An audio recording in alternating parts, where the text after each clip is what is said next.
ஒரு நிமிஷம்.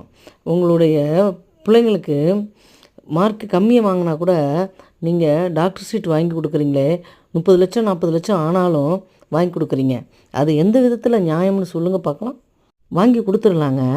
ஆனால் அவங்க அவங்க விரும்பி வராங்களா? நீங்கள் உங்களுடைய கனவு டாக்டர் ஆகணும், டாக்டர் ஆகணும், பிள்ளைய டாக்டர் ஆகணும், அவங்கள ஒரு உசுப்பேற்றி விட்டு அவங்களையும் ஒரு மாய வலையில் விழ வச்சு அவங்களுக்கு டாக்டர் சீட் வாங்கி கொடுக்குறீங்க.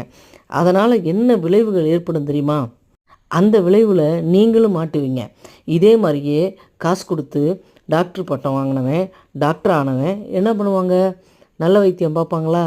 நிச்சயமாக கிடையாது. அதாவது அதோட மதிப்பெண் பெற்ற பிள்ளைக டாக்டர் ஆனால் அதுக்குரிய ரிசல்ட்டு நல்ல ரிசல்ட்டாக கிடைக்கும், நல்ல வைத்திய முறைகள் கிடைக்கும். அதை விட்டுட்டு நம்ம இதை செயலை செஞ்சோம்னா நமக்கும் ஒரு உடம்பு சரியாத போகக்கூடிய சூழ்நிலையில் அந்த மாதிரி டாக்டர்களால் ட்ரீட்மெண்ட் நடந்து அது கரெக்டான ட்ரீட்மெண்ட்டாக இருக்காது. அதனால் உங்கள் பிள்ளைங்கள டாக்டர் ஆக்கணும் அப்படின்னு அவங்களையும் அவங்களுடைய ஆம்பிஷன் என்ன ஏதுன்னு கேட்காம நீங்கள் இது மாதிரி செய்யாதீங்க.